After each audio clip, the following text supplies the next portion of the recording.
What's going on, everyone? We are back. Today we're going over a deck tech of the Dungeon Master Tribal. So this entire deck is centered around venturing as deep as you can through dungeons, reaping the rewards, and just out resourcing your opponents. Without further ado, let's get into it. The most important part of this deck is the dungeons, so we're going to take a second and talk about them. Kicking it off with the Lost Mine of Phandelver. It's a 4-room dungeon.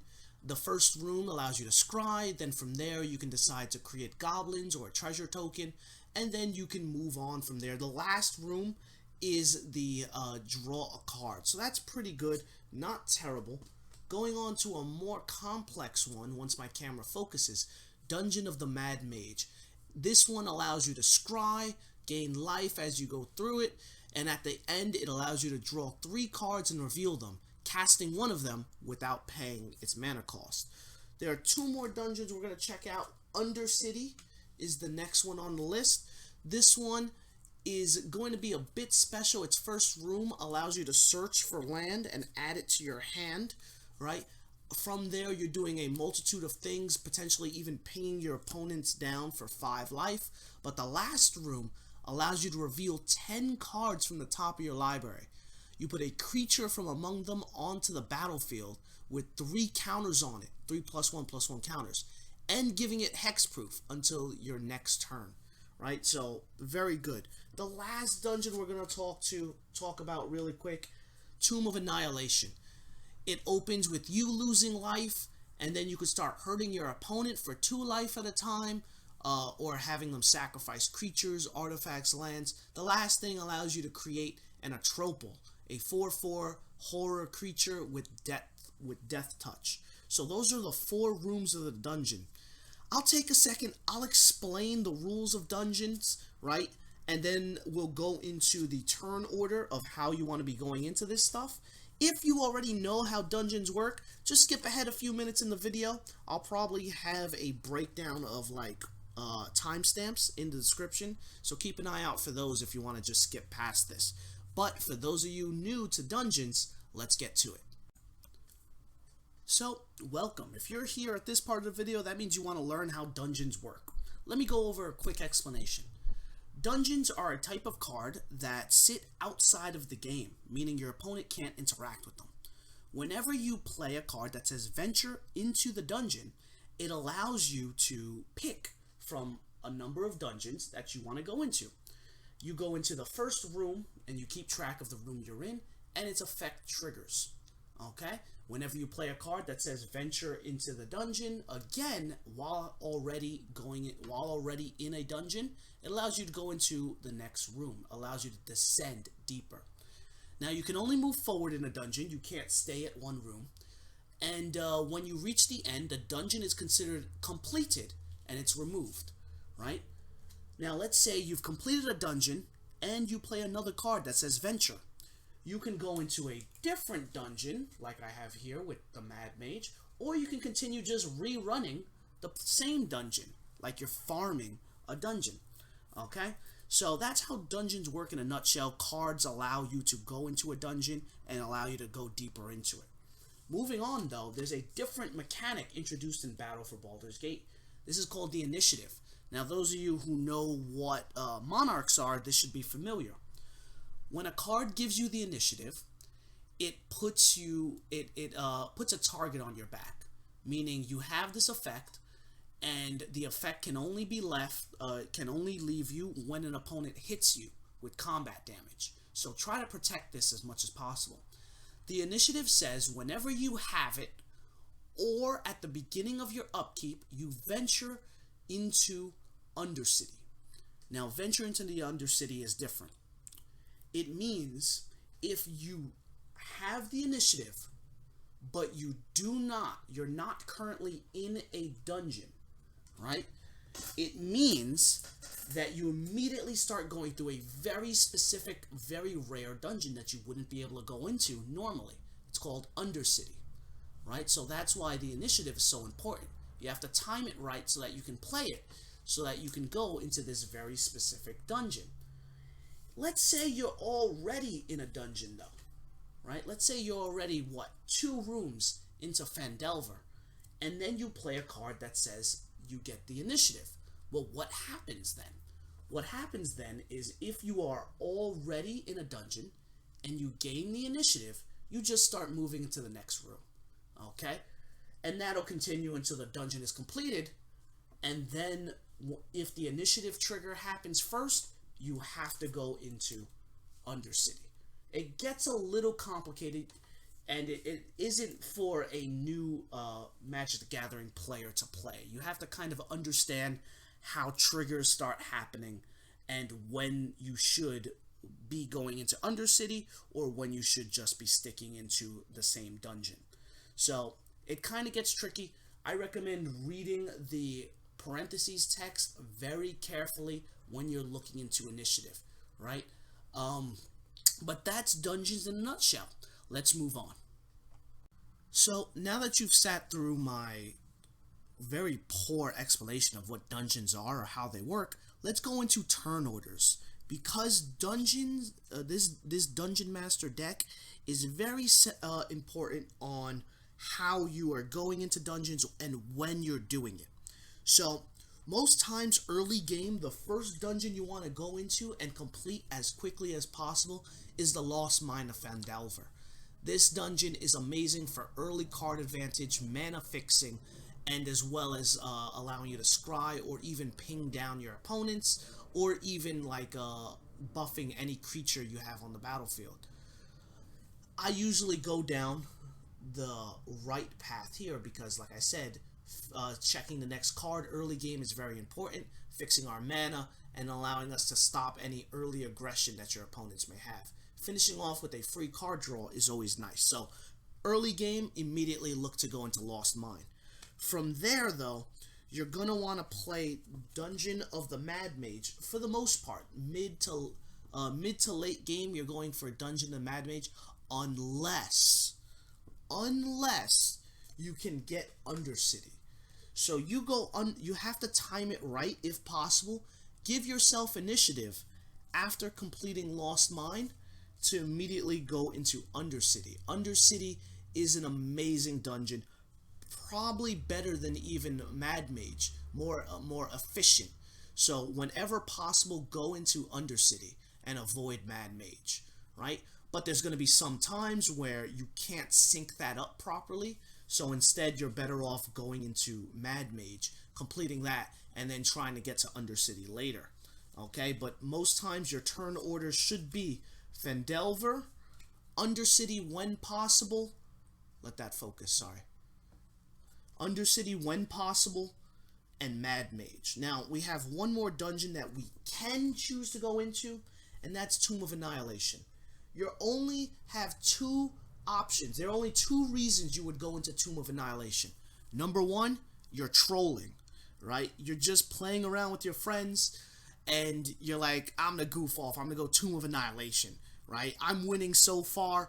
I'm so far ahead of my enemies that Tomb of Annihilation is gonna be, I'm gonna go into it just to let you guys try to catch up, right? Or you're trying to be funny, or you're trying to make yourself seem like you're not a threat going into Tomb of Annihilation. That's one reason you'd go into Tomb of Annihilation.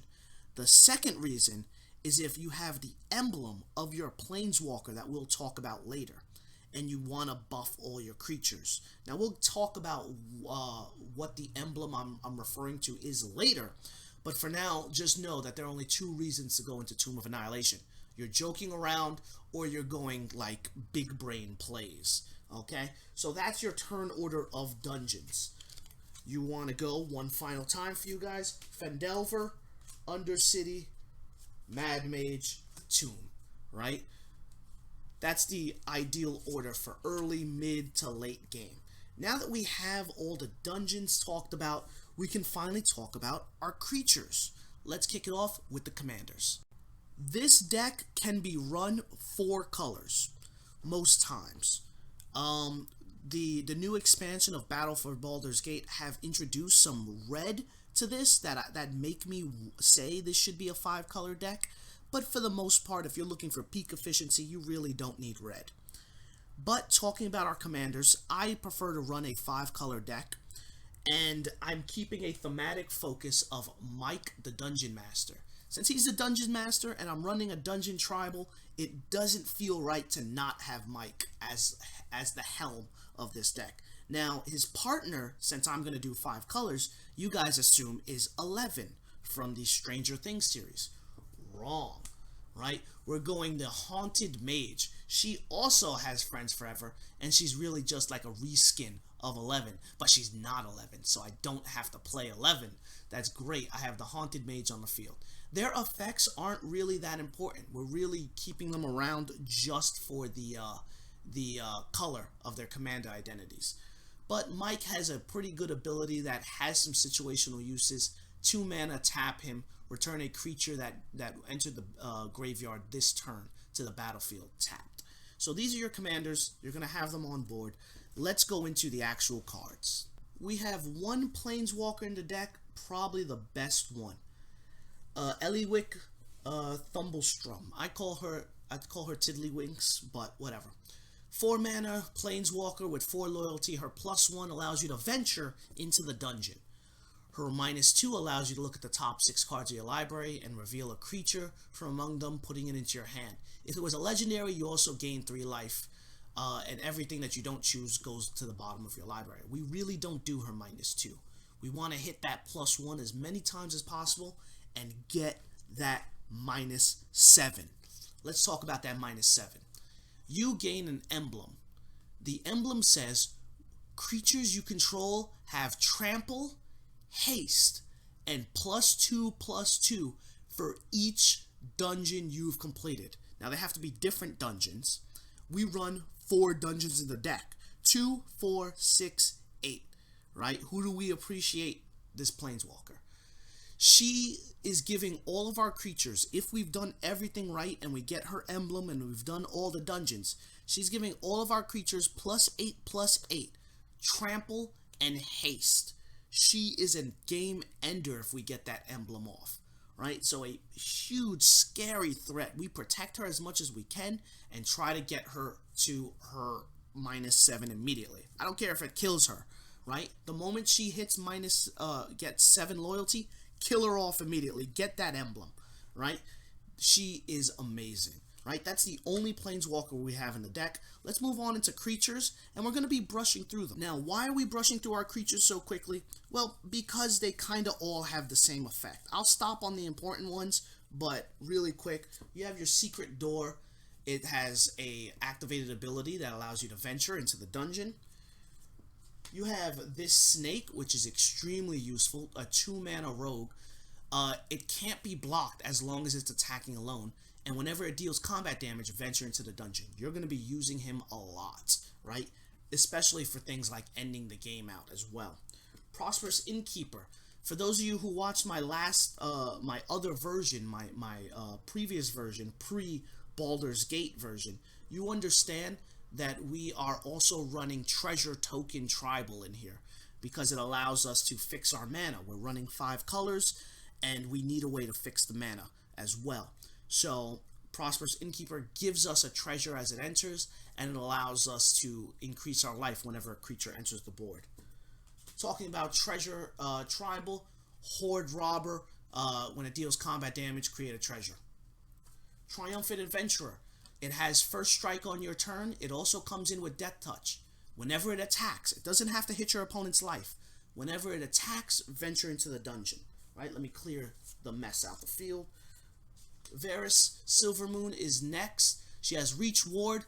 Whenever you cast a creature spell, venture into the dungeon. And whenever you complete a dungeon, make a wolf token. Very useful. A Gargoyle. When it enters the battlefield, venture, and so long as you have completed a dungeon, it gets +3 and has flying. So this guy almost always is going to be entering the battlefield with +3 and flying. A White Plume Adventurer, one of the newer cards. When it enters the battlefield, take initiative. Now, initiative means you get that card that I talked about earlier, and you're venturing into the dungeon just by getting the initiative. So, very good card, and at the beginning of each opponent's upkeep, untap a creature you control. If you've completed a dungeon, all your creatures untap. Very useful for the mana dork singular that we run in the deck. Another newer card, right? the Mystical Trickster. She has Ward 2, and at the beginning of your end step, if you have the initiative, draw a card. If you've completed a dungeon, draw 2 cards instead. She doesn't give us initiative alone, which kind of sucks. But whenever we do have the initiative, we're going to be getting a card, probably most times 2 cards, just by her effect. The Animatic Apprentice. When it enters the battlefield, venture. And at the beginning of combat, if you completed a dungeon, turn a creature into a 1/1 bird. Don't want to talk more about that. It's kind of simple. The Selfless Paladin, another great card. When it enters the battlefield or attacks, venture into the dungeon. And creatures get +1/+1 as long as you've completed a dungeon. Fantastic. Nice piece in the deck. The Cutthroat. At the beginning of your end step, if you have the initiative, create a treasure token. If you've completed a dungeon, make 3 treasure tokens instead. She is ridiculous. Once again, she doesn't give us initiative, so you got to be careful and combo off with that. But her low mana cost and the fact that on the end step, if you have initiative, which you should probably have because her mana cost is so low, if you have initiative, you'll be getting a dungeon, you'll be getting a treasure, and 3 of them if you completed a dungeon, which it's like child's play to do in this deck. She is a fantastic new addition, right? Highly recommend it. We have the Sephiroth, which says whenever a creature dies, venture, and if you complete a dungeon, reanimate a creature from your graveyard. A Sararak, whenever you play him, if you haven't done or completed Tomb of Annihilation, he goes back to your hand. But whenever he ETBs, you make you venture into the dungeon. He also has an ability that allows us to create zombies when he attacks, but we're very rarely going to use it. We're just going to use him for his low mana ETB venture. Okay? 3 mana Blade. When it deals combat damage to a player, venture into the dungeon. He also has Death Touch. The Ruin Seeker, I like this one. Room abilities of dungeons you own trigger an additional time. So that means your dungeons trigger twice whenever you go into a room. Having her on the field allows us to double, and usually we also have another card that does a very similar effect, exactly the same, that allows us to trigger rooms 3 times when we venture, which is going to be just broken and getting extreme value. And auto include if you're doing Dungeon Tribal. Displacer Beast. Similar to a Sararak, when it enters the battlefield, we venture, and we can pay mana to bounce it back to our hand. Midnight Pathlighter. A fantastic card. Your creatures can't be blocked except by legendary creatures. So, only legendary creatures can stop your attacking creatures. And whenever 1 or more creatures deal combat damage to a player, it allows you to venture. Freaking fantastic card. You must have it if you're playing dungeons. Speaking of dorks, I mentioned him earlier. Undermouth Mountaineer. 4 mana. When it enters the battlefield, you get the initiative. You can also tap him for 2 green mana. Pretty good for a dork. But if you've completed a dungeon, you get 6 green mana for tapping him, which is just stupid. Like, it doesn't make sense the amount of mana you get from this. You're gonna be done with the dungeon by the time he touches the board. And even if you're not, that little extra initiative that you're gonna get is gonna help you do it. Another new card, Seasoned Dungeoneer, you must have in this deck. When it enters the battlefield, take the initiative. Whenever you attack, the target attacking cleric, rogue, warrior, or wizard gains protection from all creatures until the end of turn, as well as allowing you to explore. Most of the cards in this deck fall into those categories, just because that's what adventurers do. So we're going to be giving a creature protection while it's swinging in from other creatures, and allowing us to explore, right? Revealing the top card of your library and put that card into your hand if it's a land. Otherwise, the attacking creature gets +1/+1, right? So, very good card, 4 mana initiative, and an amazing effect that it doesn't even have to swing in to utilize. Like, Baldur's Gate introduced stupid amounts of support for this. Grim Hireling, this is one of our treasure supports. Whenever one or more creatures you control deal combat damage, create 2 treasure tokens. You can also spend a black and sacrifice treasure to give things -X until the end of turn. Clan Under, when it enters, venture, and whenever you attack, return a creature with mana cost 3 or less from your graveyard to the battlefield if you've completed a dungeon, which, yeah, you do all the time. Ravenloft Adventurer. This is some graveyard hate for your opponent, as well as some extra initiative. I know the reflection is going to make it hard for the camera to capture, so I'll read it for you guys. When it enters the battlefield, you take the initiative. If a creature an opponent controls would die, instead exile it with a hit counter on it. The hit counter isn't really that important. We're just doing some graveyard hate right here. And whenever this card attacks, if you've completed a dungeon, the player loses 1 life for each card they own with a hit counter on it. So this just staying on the side of the board. Just make sure that any creatures that you're destroying, you're board wiping, things like that, go into exile instead of the graveyard. Just making sure your opponents can't reanimate. And then we can then punish them for every card we've been exiling later in the game. A landfall commander here, or not commander, creature card. This Dragon Bard, the Wandering Bard here. At the beginning of your end step, if a land entered the battlefield, venture into the dungeon. Very nice. No complaints there.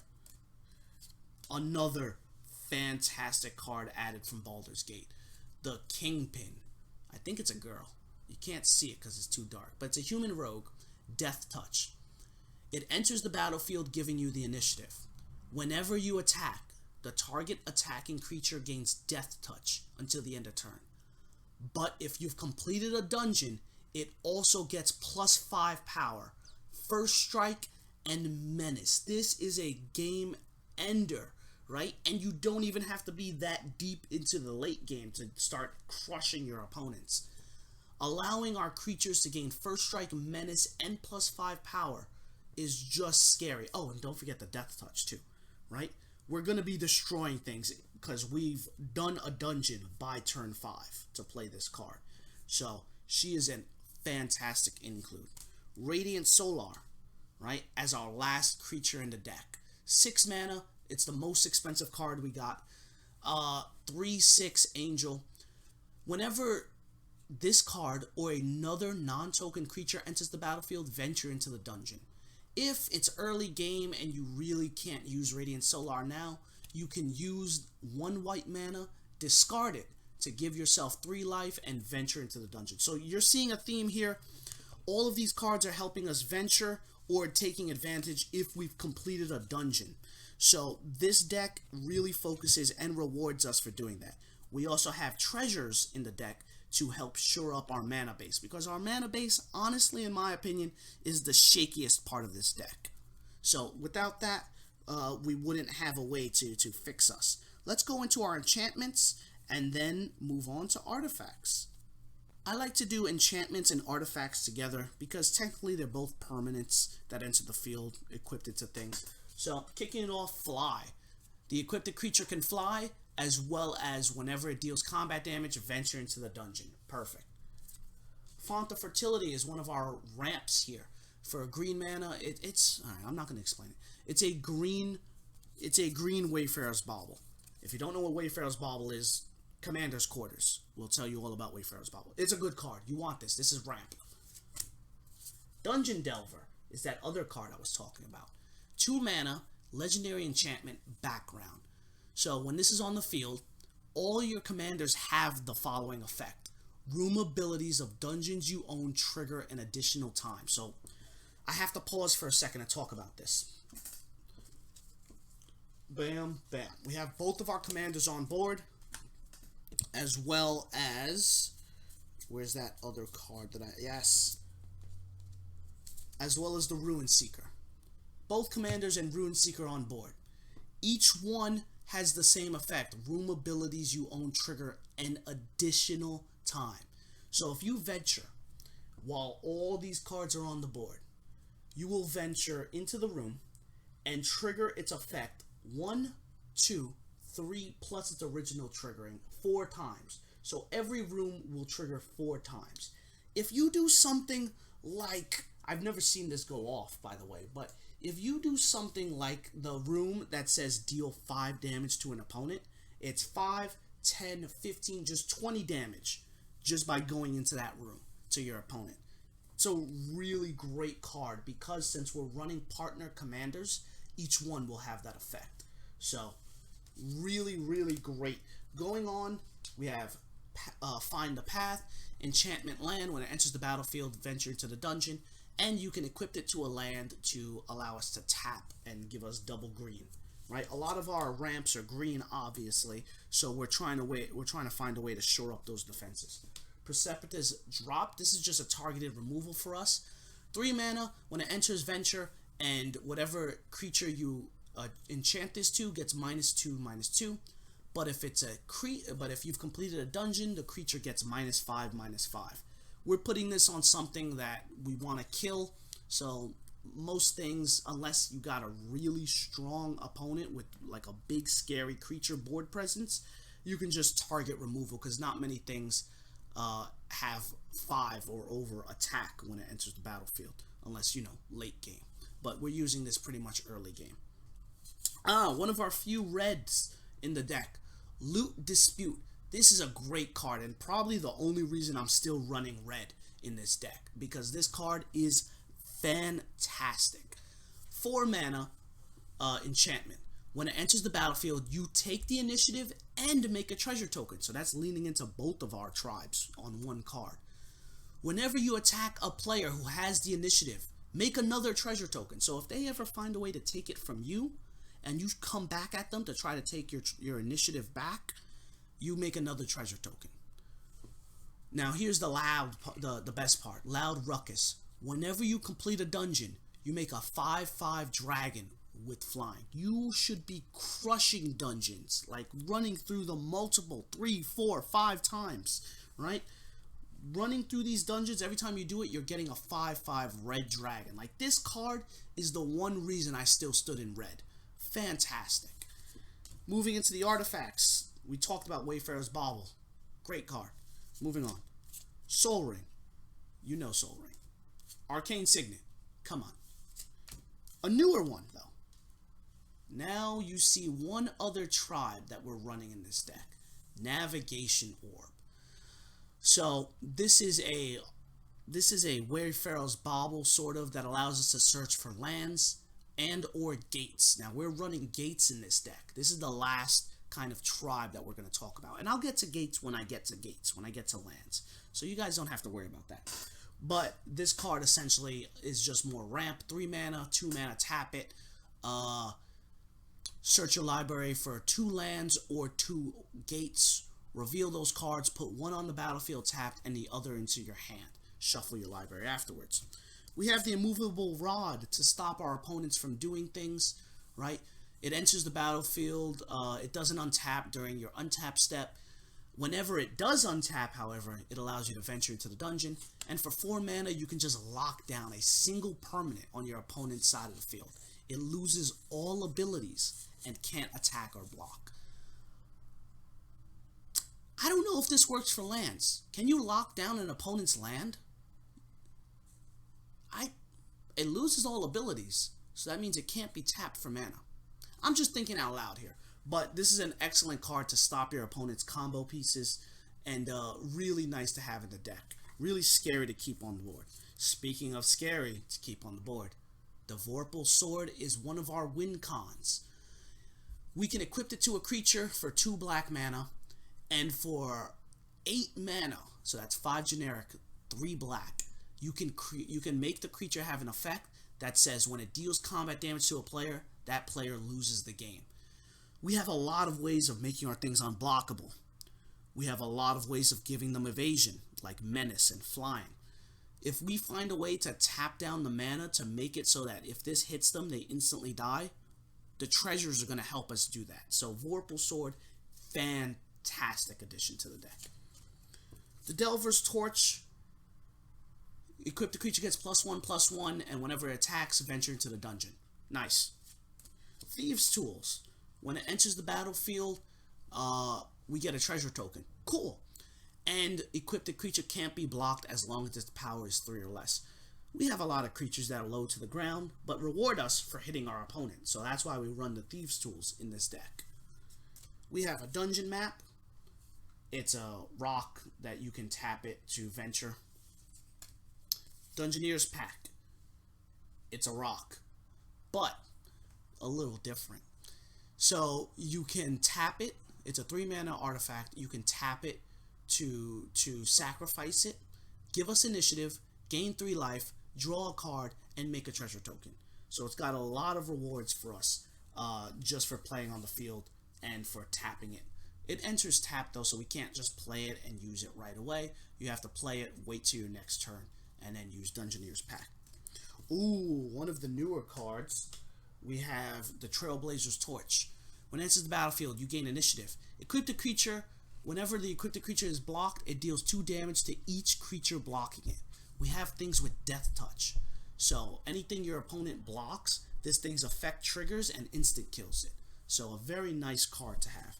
The last card on the field for our artifacts and enchantments is the Tome. 4-mana artifact. When it enters the battlefield, you gain the initiative. It's a rock though, so you can tap it for 1 mana. And if you have an initiative, you tap it for 2 mana. So essentially you're playing for 4, but then you gain refunded 2 of that colorless mana immediately after playing it. So fantastic. And then for 3 mana, you can exile cards from the top of your library until you exile a non-land card. You may cast that card without paying its mana cost, but you can only do that if you've completed a dungeon. You got to be careful with this last ability, as exiling cards from the top of your library until you exile a non-land card is a little risky unless you're in the late game where most of your land is on the field already. So you're probably going to exile into something that you can just immediately cast right away. So very good late game card to have. That's all of our artifacts and enchantments. Let's talk about sorceries and then we can finish off with lands. Try not to get too surprised, guys. Most of our sorceries are either counter spells, reanimations, or ramp. Open the Gates. We're running a gate tribal, so this is just a nice mana fixer for us. Rampant Growth, Farseek, Cultivate, Herald, Rolling Regrowth, Curious Root, all ramps, right? Curious Root once again allows us to get gates. Speaking of gates, once again, Explore the Underdark is one of our newer ramps. Search your library for 2 lands or gates and put them onto the battlefield tapped. But its secondary effect, you take the initiative. This card right here is the reason I introduced gates into this deck, because it just had a complete overall like support package. For our counter spells, we got this one, that one, and this one, which is the reason I'm running counter spells, because if I'm going to run one counter spell, I might as well run multiple. Bar the Gate, counter target creature or planeswalker spell, venture into the dungeon when you do it. We have one more red in the deck, Kick in the Door, put a +1/+1 counter on target creature. That creature gains haste and can't be blocked by walls. It also allows you to venture, so I do it for the 1-mana venture. Just the 1-mana venture is fantastic. Fate's Reversal is a reanimation. Return a creature from the graveyard to your hand. Not reanimation, recursion. But its other effect allows you to venture into the dungeon. Deadly Dispute. Sacrifice a creature or an artifact as you cast a spell to draw 2 cards and make a treasure token. So just some more card draw. You find a cursed idol, has multiple effects. You can destroy an artifact, destroy an enchantment, or venture into the dungeon and make a treasure token.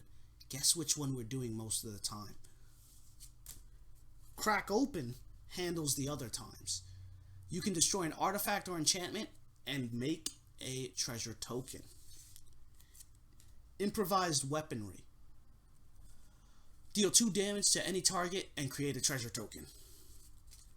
The last sorcery we got, From the Catacombs, one of the newer cards. 5 mana.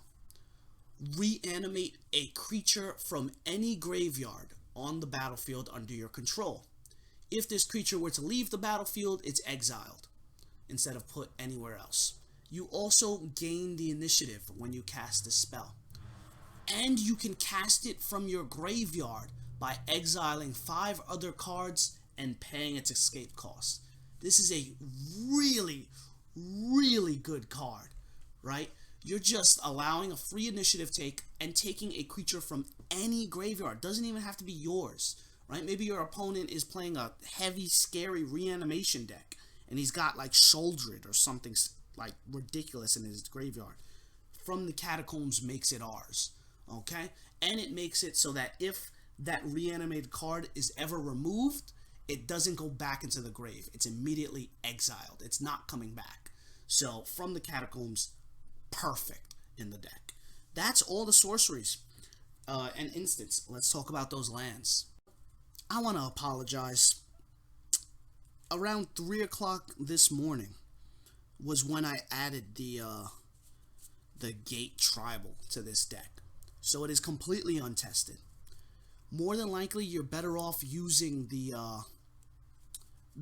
mana base that I recommended in my last video that I did on dungeons. But for those of you interested in what I changed, let me explain. You got your command tower, your exotic orchard. I run Ash Barrens because I'm poor, Terrapomorphic Expanse, Myriad Landscape. There it is, Evolving Wilds. Okay, none of those are like surprising. If you guys remember in the last video, I also had all of the special alternate art like Rapid Growth, and like I had a bunch of weird lands like the Bugbear land and like the Hive Mind land. Like, if you don't know what those are, don't worry about them. I cut them from my deck to be more efficient and to make room for more gates. So we have our dungeon to set. You could tap it for 4 to tap a legendary creature you control, giving us a free venture. Back into the gates. Basilisk Gate, Hep Gate, Gaunt Gate, Baldur's Gate, Manor Gate, Black Dragon Gate, Citadel Gate, Sea Gate, Cliff Gate. Okay, those are all the new gates. They're all really good. Like, I would auto-include them in this deck anyway, right? Because a lot of them work well. A lot of them did what previous, because I had the Thriving lands in before. I just replaced the Thriving lands with the Gate lands because they just handled what I needed. Now is when things get, how do you say, a little, you know, argumentative. Because we got Azorius Gate, Golgari Gate, Simic, Rakdos, Orzhov, Boros, right? We run the other gates too. This one might be problematic. I haven't tested it. I'll let you guys know. I'll probably pin the comment. Like, you'll probably see in the comment section, you'll see a pinned marking that'll either say it works, exclamation point, or change the lands, exclamation point. If you guys see that, you know which one I end up deciding after testing this. Going into our basics to finish it off. 1, 2, 3, 4 forest. 1, 2, 3 swamps. 1, 2 plains. 1, 2 islands. And a singular mountain, just to keep it there. Okay, that's the mana base. Let's finish off with closing thoughts. What can be said about Dungeon Master Tribal? Well, there's a lot of things to talk about. This deck is amazing. I love it. This deck has quickly become one of my favorites in terms of playing it. It's got a lot of strategizing when you play. You are thinking, planning turns ahead. Like, okay, if I complete this dungeon on this turn, then it allows me to immediately venture into this dungeon. But I can maximize this turn's optimization by triggering these rooms multiple times. Like, it's just thinking. You're playing and feeling like a dungeon master when you play this deck, which is why I really enjoy it. Sure, there are probably more ways to optimize it. I actually think it's pretty optimized. It's got a pretty good power level. I probably wouldn't call it like power level 7 or 8. 6 or 7 seems fair, right? This is this is a really good deck. I highly recommend it if you guys just have these bulk cards lying around. A lot of them are fairly cheap, actually, right? Maybe not counting from the catacombs, but most of them are just commons, rares, very few mythics aside from planeswalker or two. I recommend it. It doesn't have to be helmed by Mike the Dungeon Master. You can just replace it with any 5-color commander and still get the same results. Preferably a partner, though, now that I think about it. Anyway, that's all that can be said. If you got the time, if you got the cards, play this, enjoy it, and strategize like a dungeon master. Thanks so much for checking me out. Once again, this is FortMight. Like the comment, like the comment button. Yes. Subscribe to whatever the bell, all that stuff. Thanks for checking me out, guys, and we'll see you next time.